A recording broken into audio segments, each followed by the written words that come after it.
pick. This is Elijah Fleury from Boston, Massachusetts. You know, I rep everything Patriots, Celtics, Red Sox related.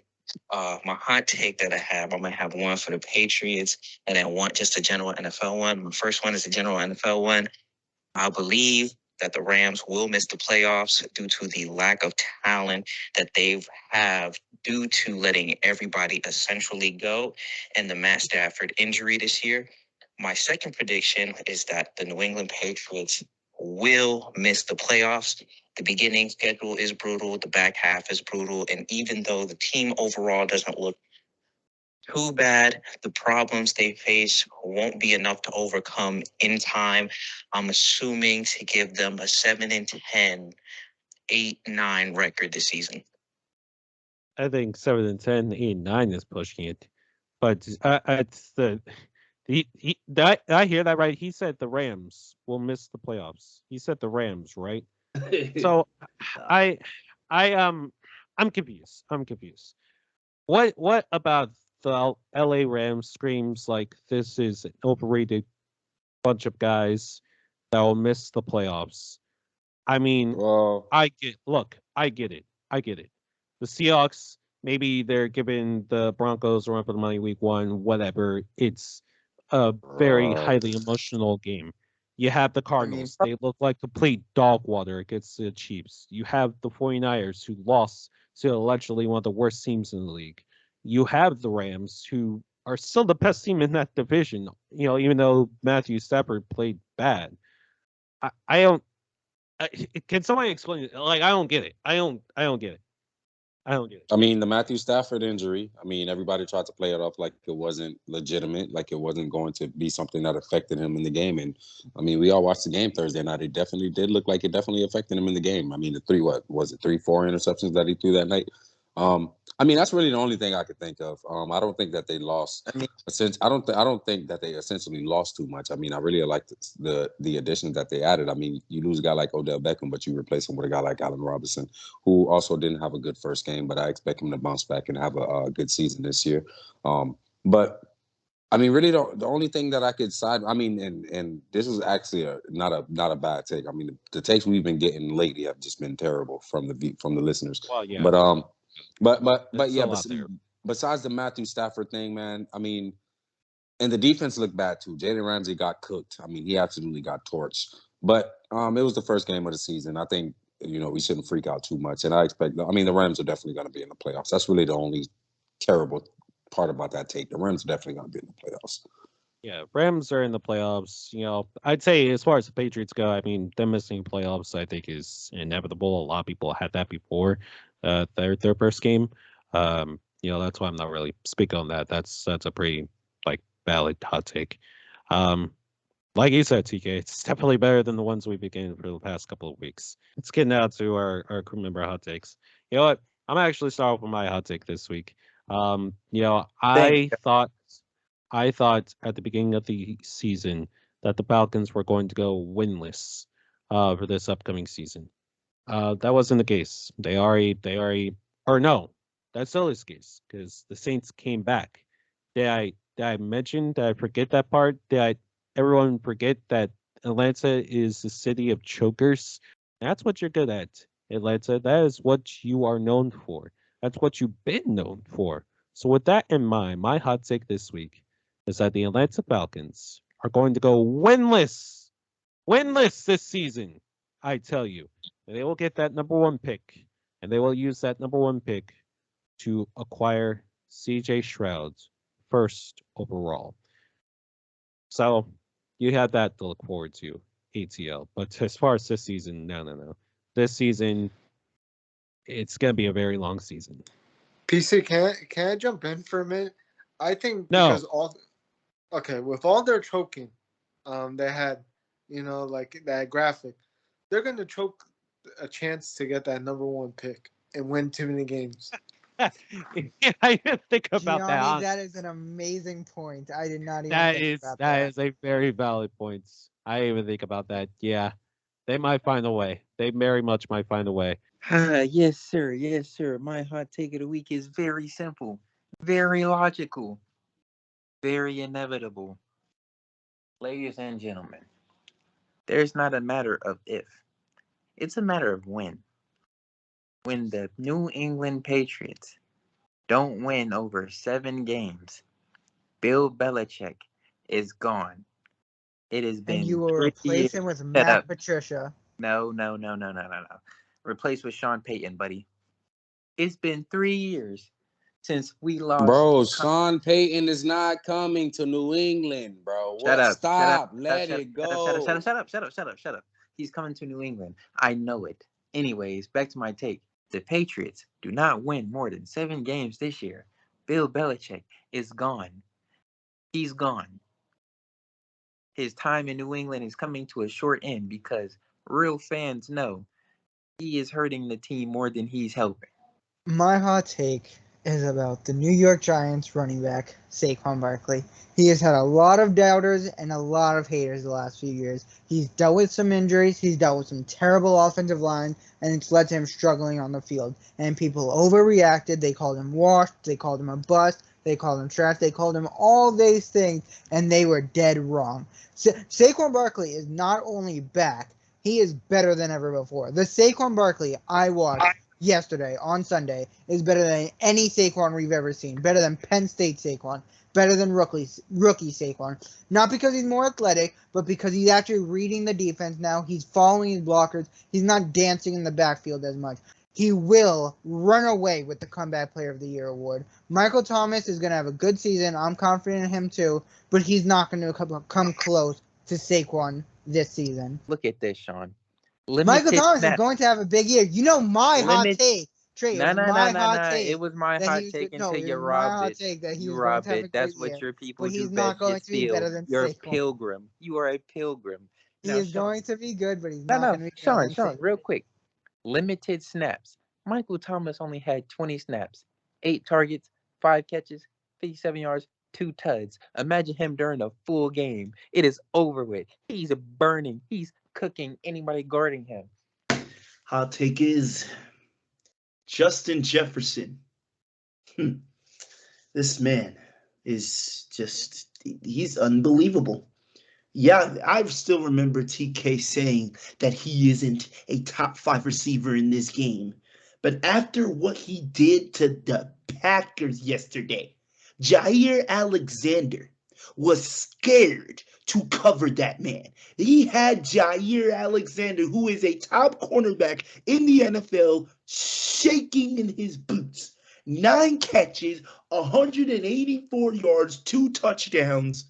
Justin Jefferson, my hot take is he's the best wide receiver in the NFL right now. The best wideout in the NFL. Yes, he's better than Devontae Adams. He's better than Cooper Kupp. He's better than Jamar Chase. This man is the best receiver in the NFL. He has 5 career games when he has 150 receiving yards. You know who's the only player to do that other than him? Randy Moss. He is in a conversation with Randy Moss. Justin Jefferson will go down as he's going to knock somebody off that top 10 receiving list because this man is generational. This man is unbelievable. And even Aaron Rodgers, after the game, acknowledged he said he's the best player in the NFL. And Minnesota better watch out because if they don't go far, that man is asking for a trade. And whoever gets Justin Jefferson, that team might win the Super Bowl because I don't think he's going to stay in Minnesota long term. And it makes me happy because I get to troll Roderick for picking Jalen Reagor over him because he thinks because they have A.J. Brown and Devontae Smith, he thinks his team is set. Are those two nearly as good as Justin Jefferson? Now, Tolu, real quick, right? No, they're not. No, real quick. You said you was never bringing up the Jalen Reagor I point. had to bring it up because A.J. Brown Because and you're Devontae shameless. Smith We've are already nowhere established near this. as good Real as quick, Justin Tolu. Jefferson. This has been quick, established for like PC, real quick. I just want to acknowledge everybody on this call said the Packers were going to win week 1, but who said they were going to lose? Oh man, the almighty pioneer of WHS. Zaire Um, Smith I Hey, was said hey, that they were going to lose. you said it in the pick 'em, but you didn't believe it. You only did it because you had to pick something different. We No, all know the I truth. said it I'm because the I only believe. one who actually believed the Packers I were going to lose literally to the said Vikings. it. I said Now, that was going to be the upset of the week. Tolu, you said if the Vikings don't go far, you already got a taste of what's to come this season yesterday. Oh man, oh man. they're They not see the they're And, Packers. and They Tolu, see the here's Packers and they here's lick my chops. I problem. don't They think lick Here's literally my chops. problem with Lick your chops. dumbass take. Lick It was chops. perfectly fine. It was perfectly fine you saying everything. Then you had to mention my team once again. You are yes I obsessed with. did, Roderick, Shut up. because Shut up. I just Shut up. love No, no. troll Shut up. Roderick. I'm not finished. I'm not finished. You will sit here and you will listen. You will listen to these stats that AJ Brown had for the Philadelphia Eagles in his debut, by the way, for the Philadelphia Eagles. Not only was Justin Jefferson the only wide receiver with over 100 receiving yards this past weekend, AJ Brown had 10 catches for 155 yards himself, with 128 yards in the first half alone. Adams was also over 100. He had Adams 141. was also over 100. So I'm not sure I don't know what your game is, man. You I'm really keep just thinking saying, that Justin are those Jefferson is two the better end than all Justin be all Jefferson? guy that is going to propel the Vikings to the Super Bowl when you just said in your hot take that he's not even going to stay there for but so long because I the don't think Vikings are he's not staying that there, but team. Justin So Jefferson is you will generational. say anything and everything to try and get a troll off. That is why you are a troll. That is why you are a bum. That is why you are a court Oh, jester. that's That is why why I you are a know, fool. Roderick. You I are a have to. fool, It's Tolu. tough for You are me a to fool. troll You are a Roderick. fool. I have nothing else to say to you. We will now go to the next hot take. We will now go to Gianni, someone who's not trolling for fun, someone who's actually not understanding. Like, go get to your hot take, Gianni. How bad the AFC South is, right? So I was thinking, looking at the schedules of all the four teams, you know how laughable, like how hard and laughable the schedules are? I'll say this. Whoever wins the AFC South is going to win the AFC South with a 7-8-1 record. That's my hot take. Whoever wins the AFC South is going to win with an ugly record with 7-8-1 because their schedules are brutal. And I just don't know who's going to win it now because I said the Colts before the season started, and they kind of don't look good. The Titans don't look good. The Jaguars, they don't look that good. The Texans, they show flashes, but I don't know. I just think it's gonna be a 7-8-1 record. Whoever wins the South, and it's gonna be hilarious because whoever gets the fifth seed is going to run away with that playoff game. Ooh, excuse me. All right, so here's what's gonna be my hot take for the week. I don't agree with the whole CJ Stroud to Atlanta thing, PC. So I have to go. I have to go there, bro. So my hot take is gonna be this. All right.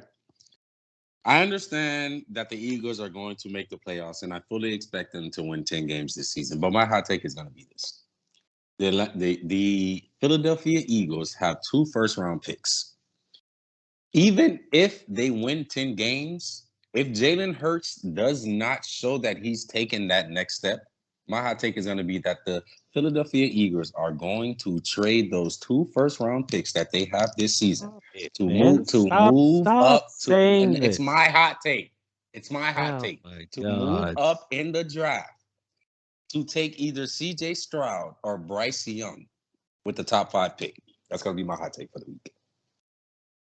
It's You wanna know realistic, what PC. my Hey, man, problem look. is? You wanna Why know do what you my want problem to? is with No, your hot no. take, Here, TK? PC. Go ahead. Go ahead. You wanna know what my problem is with your hot take? I don't even hate this hot take. You know what I hate actually about your take? It's the fact that you keep thinking that Jalen Hurts can't get the job done when clearly he just showed that he could get the job done this past Sunday.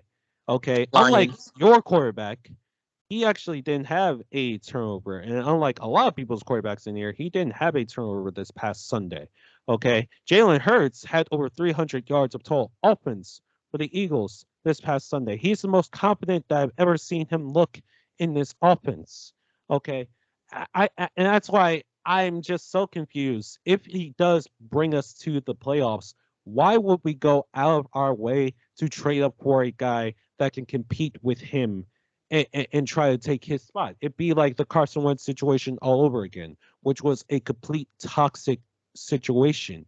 So I'm not understanding why CJ Stroud is like the end all be all, like why he has to go to Philadelphia for you. Like I get Kyler Murray didn't work out, but CJ Stroud to Philly, I get we have the 2 first-round picks, but we can use that on holes that we could possibly fix, if the team keeps up what they were doing. Because the offense was not the problem this past weekend, all right? It was the defense. It was the run defense more specifically, which is something that we can fix with our 2 first-round picks. Hold on. PC, I hear you. But here's my thing. Like I said, bro, if Jalen Hurts doesn't show, and it was also against the Lions, if Jalen Hurts does not do enough, meaning getting to the playoffs is not just going to be enough. It's not going to be enough, PC. You're either, and I'll even make a second. I'll leave it. CJ Stroud, maybe trade, okay, a guy like CJ Stroud. No, I said, so what is for Jalen Hurts? Okay. What's enough for you? Jalen Hurts, Winning what's a his game? biggest issue? First of all, he needs to win a playoff game. That'll be a step. And also, because I don't want to sound like I'm trolling, he needs to throw, because if I say he needs to throw the ball better, that just sounds too basic. It sounds too basic. Like, I want to say he needs to be a better quarterback, but he does need to. Okay. So I guess my thing with Jalen Hurts is straight up, he just needs to be a better passer, PC. Honestly, I can't think of any other way to say it. He needs to be a better passer, bro. Like, really. 16 and 10 that he had last year, that's not going to cut it. 16 touchdowns, 10 interceptions, or whatever he had last year, that's not going to cut it, bro. If you can get it, because he had 7 interceptions that were taken off because of a penalty. He had 7 interceptions. That's the most in the league last year that he could have had that were taken off because of penalties. So he could have really finished with 23 touchdowns and 10 interceptions, which would have been pretty solid. That would have been great, PC. But okay, so if he does that this year, that's a step forward. But all I'm saying is this: if he doesn't do it, all I'm saying is my hot take is this, and it doesn't have to be CJ Stroud. It's going to be CJ Stroud. It could be Lamar Jackson. It's going to be somebody else, though. All I'm saying is if Jalen Hurts doesn't take that next step, he's not going to be the QB1 next year. Go ahead, Trey. I was just going to say, PC, hear us out, right? 2 first, Jalen Hurts for Lamar Jackson. Win-win, right, Tolu? Win-win. Because you niggas Can y'all stop trolling, please? No. Y'all aren't paying him. Nobody's trolling. Y'all literally aren't paying him, bro. 2 first-round picks and Jalen Hurts for Lamar Jackson. PC, you tell me you don't cream your pants? No. Of course, I would prefer that, but I'm not going to sit here and just beg manifest my quarterback into thinking he's going to be bad. I don't want Jalen Hurts to be bad. That's what y'all are understanding. I'm not going to speak on these situations where I want this and this to happen so Jalen Hurts can be up my team. No, I don't want that. The Ravens are not doing that. Promise. How do you know? How do you know? Because you're just speaking of emotions. Right. Yeah, right. Just like you and Champagne, right? No, because that's actually going to happen one day. So. Yeah, right.